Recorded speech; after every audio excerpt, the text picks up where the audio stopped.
The stillness of the cemetery was broken by an unexpected sound that cut through the air.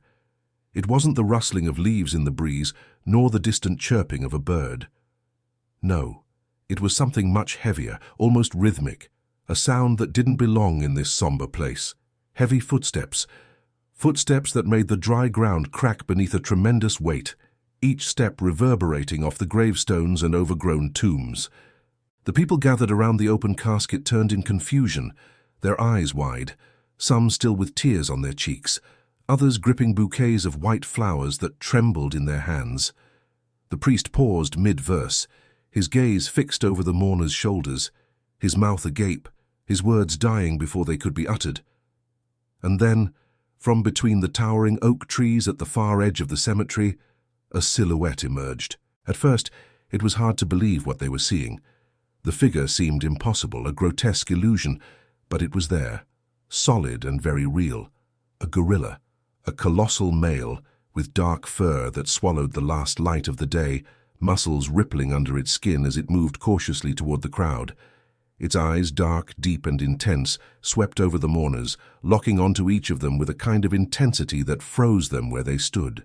It stood easily 6 feet tall on all fours, with an estimated weight of over 400 pounds, sending tremors through the ground as it advanced.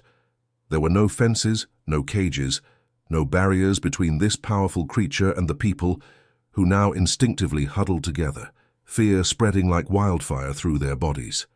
How had it come here? Why was this primal beast at a funeral? What did this strange encounter mean for those who witnessed it? Marissa Carter, 72 years old, had spent 38 years of her life as the dedicated caretaker at the Riverside Zoo in Colorado. While she wasn't a trained veterinarian or animal behaviorist, her deep empathy for the creatures under her care made her a beloved figure among both the zoo's animals and its staff. Marissa had never married and had no children, but the zoo had been her world, her family. It was the place where she had forged lasting bonds with creatures who, like her, often found solace in the quiet corners of their lives. One of the zoo's most iconic residents was a gorilla named Thunder. Rescued from an illegal wildlife trade operation when he was just a young, traumatized infant, Thunder had been brought to Riverside Zoo in a desperate attempt to rehabilitate him. But despite the best efforts of the zoo staff, Thunder remained distant and aggressive. He refused to interact with people or eat properly, spending most of his time pacing in his enclosure with a haunting sadness in his eyes. While Thunder's behavior baffled many, Marissa never gave up on him. She saw in him not just a wild animal, but a spirit that had been broken, his fears, pain, and confusion all written in his dark eyes.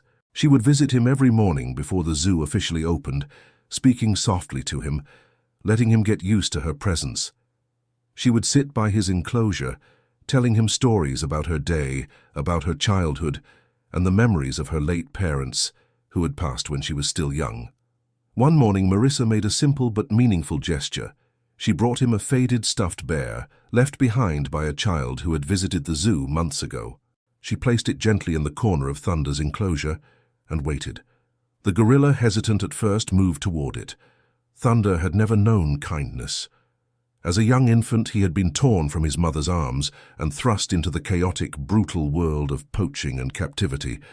By the time he arrived at Riverside Zoo, he was already marked by trauma, physically and mentally. His eyes held a sorrow that words couldn't describe, a profound ache that made his refusal to interact with the world around him seem inevitable.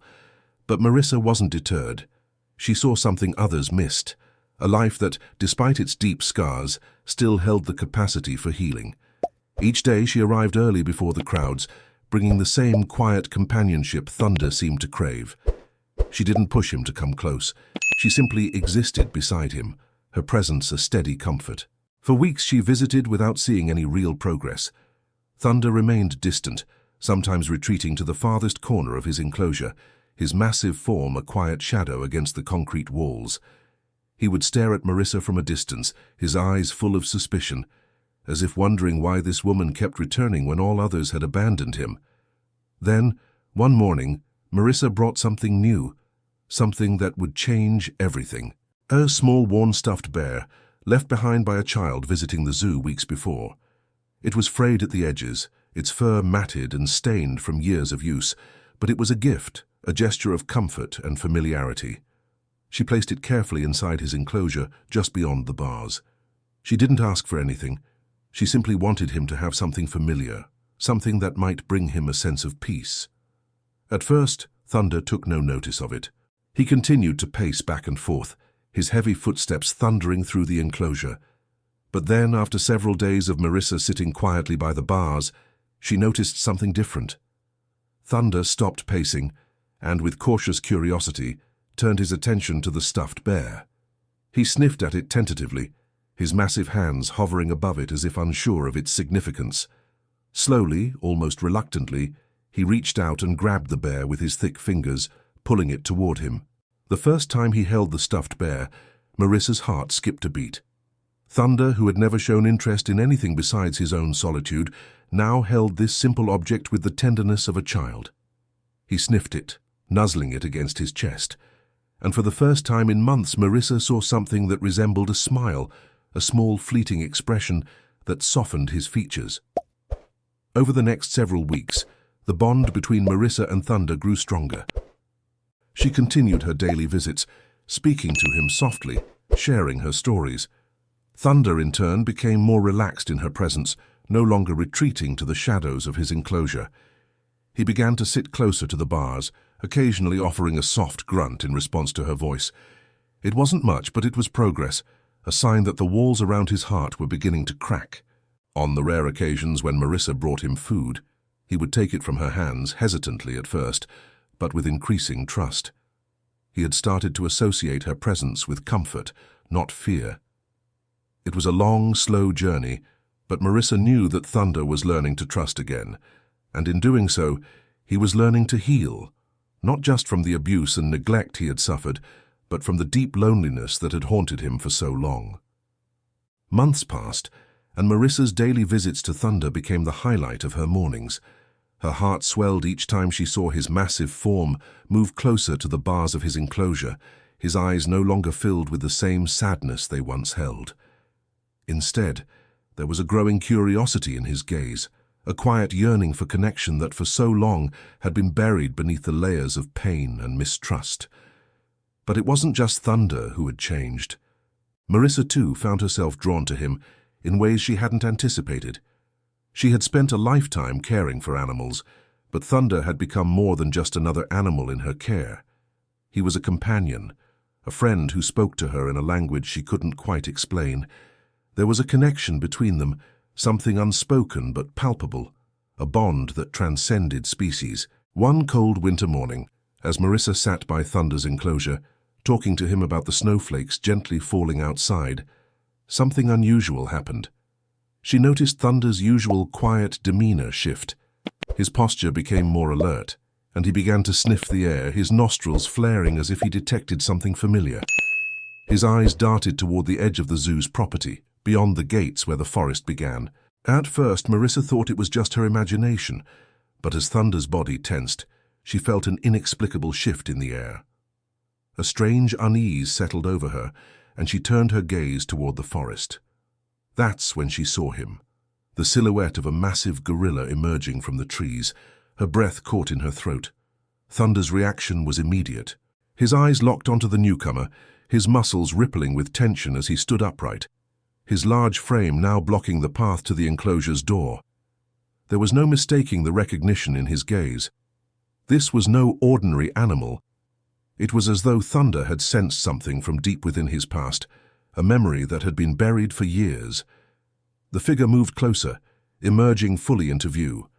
It was another gorilla, but this one was different. Its fur was a darker shade of black, its eyes seemed almost sorrowful, and its movements were slow, as if burdened by an unseen weight. Marissa stood frozen in shock. She could feel the air thick with tension, as if the entire world had stopped to witness this moment. As the gorilla approached the enclosure, Thunder let out a low guttural sound, a mix of confusion and recognition. The newcomer paused, his eyes locking onto Thunder's, and for a long moment neither moved. The air between them seemed to crackle with energy, as though both creatures were trying to understand why they had been brought together in this strange, fleeting moment. The newcomer reached forward with one massive hand, pressing it against the bars of the enclosure, just a few inches from Thunder's. And then, as if a silent agreement had been made, the two gorillas stepped back from one another. Thunder's gaze lingered on the newcomer for a brief moment before he returned his attention to Marissa. The tension melted away as quickly as it had arrived. Marissa stood there, breathless, her heart racing. She had no idea who this new gorilla was or how Thunder had known him, but something had passed between them, a connection, an unspoken bond that transcended language, that even humans could not begin to comprehend. Before she could gather her thoughts, the gorilla turned and vanished back into the forest, disappearing as mysteriously as he had arrived. Weeks passed after the mysterious appearance of the second gorilla, and Marissa couldn't shake the feeling that something had changed within Thunder. It was as though the encounter had stirred something deep within him, a part of his past he had long buried. He became more distant, more withdrawn, and Marissa noticed a subtle shift in his behavior. Gone was the warmth he had begun to show her. Instead, he became restless, pacing his enclosure more frequently, his eyes darting to the far corners of the zoo as if he were waiting for something or someone. Marissa, ever the patient soul, didn't push him. She continued her daily visits, sitting quietly beside his enclosure, speaking softly, hoping to bridge the gap that had suddenly appeared between them. But Thunder remained distant, as though the encounter with the other gorilla had opened a door he wasn't ready to walk through. Then, one fateful morning, everything changed. Marissa arrived early, as she always did. But this time Thunder wasn't waiting by the bars as he had grown accustomed to doing. Instead, he was at the farthest corner of his enclosure, staring into the trees with an intensity that sent a chill down Marissa's spine. She followed his gaze and saw what he had been watching, a figure emerging from the dense forest, moving with a grace that belied its size. It was the same gorilla. This time, Thunder didn't hesitate. Without a sound, he moved to the door of his enclosure, his massive hands reaching for the bars, his eyes never leaving the other gorilla. Marissa's heart pounded in her chest. She had no idea what was happening, but she could feel the weight of the moment. This wasn't just a visit, it was something more. As the other gorilla neared the enclosure, Thunder let out a low grunt, his body quivering with anticipation. For a brief moment, the two gorillas stood just feet apart, separated by the bars. Marissa watched in awe as Thunder reached out, gently placing one hand against the bars of the enclosure, mirroring the gesture of the other gorilla. There was no aggression, no hostility, just an overwhelming sense of understanding. The second gorilla's eyes softened as he met Thunder's gaze. It was then that Marissa realized this wasn't a random encounter. It was a reunion. The air between them was thick with emotion, and for a moment, the world seemed to disappear. Marissa knew, deep down, that this was the moment Thunder had been waiting for. This wasn't just about him. This was about something much larger than them both. It was about connection, healing, and the power of shared memories. The two gorillas stood in silence, as if acknowledging their shared history, their bond that neither time nor distance could sever. Marissa stepped back, tears welling in her eyes as she witnessed something truly extraordinary.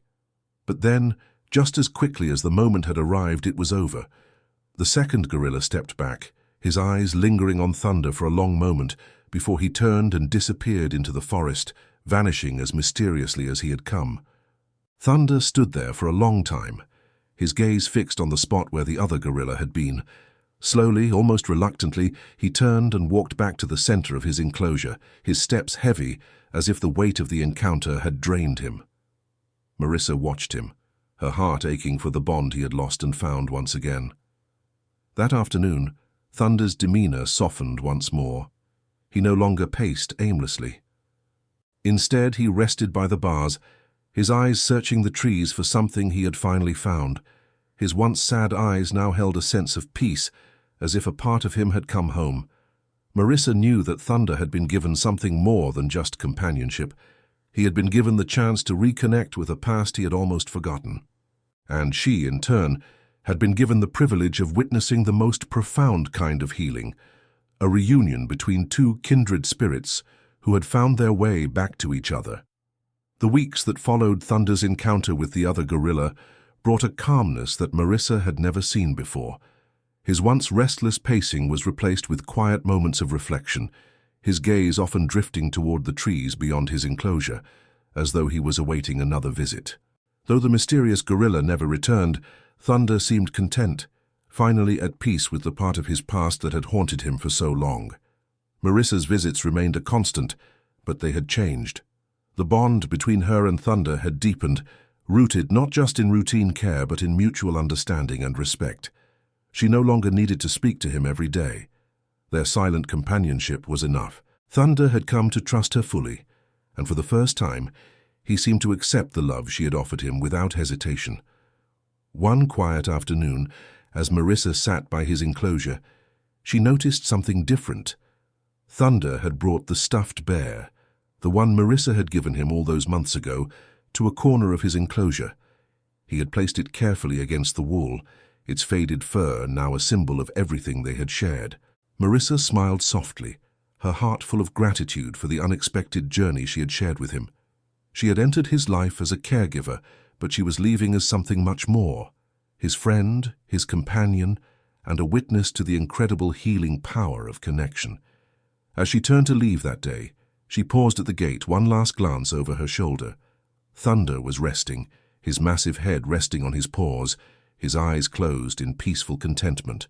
And for the first time, Marissa knew without a doubt that Thunder had found what he had been searching for all along: peace.